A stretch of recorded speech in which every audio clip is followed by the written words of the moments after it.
Кесімі үйе алып, тәлігін істеп жүрген жайымыз бар. Бірақ сол бір ситуацияда осындай баяғы бойдақ кезең достарын сағынам. Қамыған, жалына, іздеймін. Кейде ішіп алған кезде бақош қазында орсылған. Сағынам.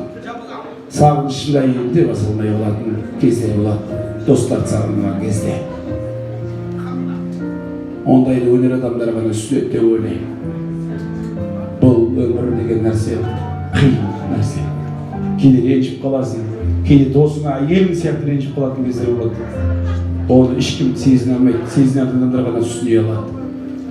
Сол ортада Алматыға келген кезімізде осы Алмастайым бар, Әбжаппартайым бар, Ертайым бар. Сөйтіп құрап бір мемлекет құрып кетті ғой қазір, Аллаға шүкір. Мемлекет құрып кетті Әбжаппардың арқасында. Мемлекет! Шапалақ ұрып қойыңдаршы. Шапалақ дұрыс ұрыңыздаршы!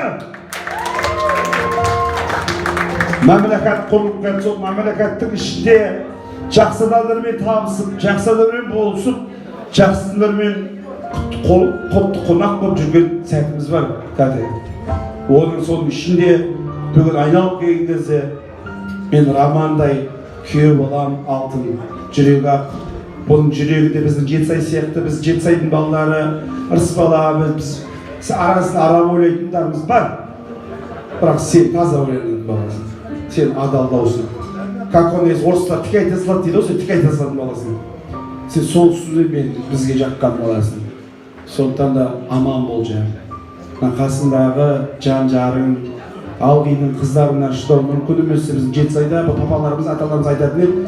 Бірақ молодец, осындай кісіні дамытып, бір-біріне таңдайын болып, бір-бірінің жұмыстарын бірге жүргізіп отқан мен сіздерге ырзамын, бағалаймын, мойындаймын.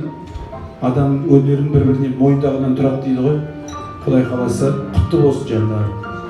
Қуаныштарың құтты болсын. Жаңа айтып жатыр ғой біздің атымыздан шынымен рас ойын сүндетті беріп жатсаңдар, дәу чолқымен мойында дәл қазір бір тай мен біздің балжан екеуміз атымыздан.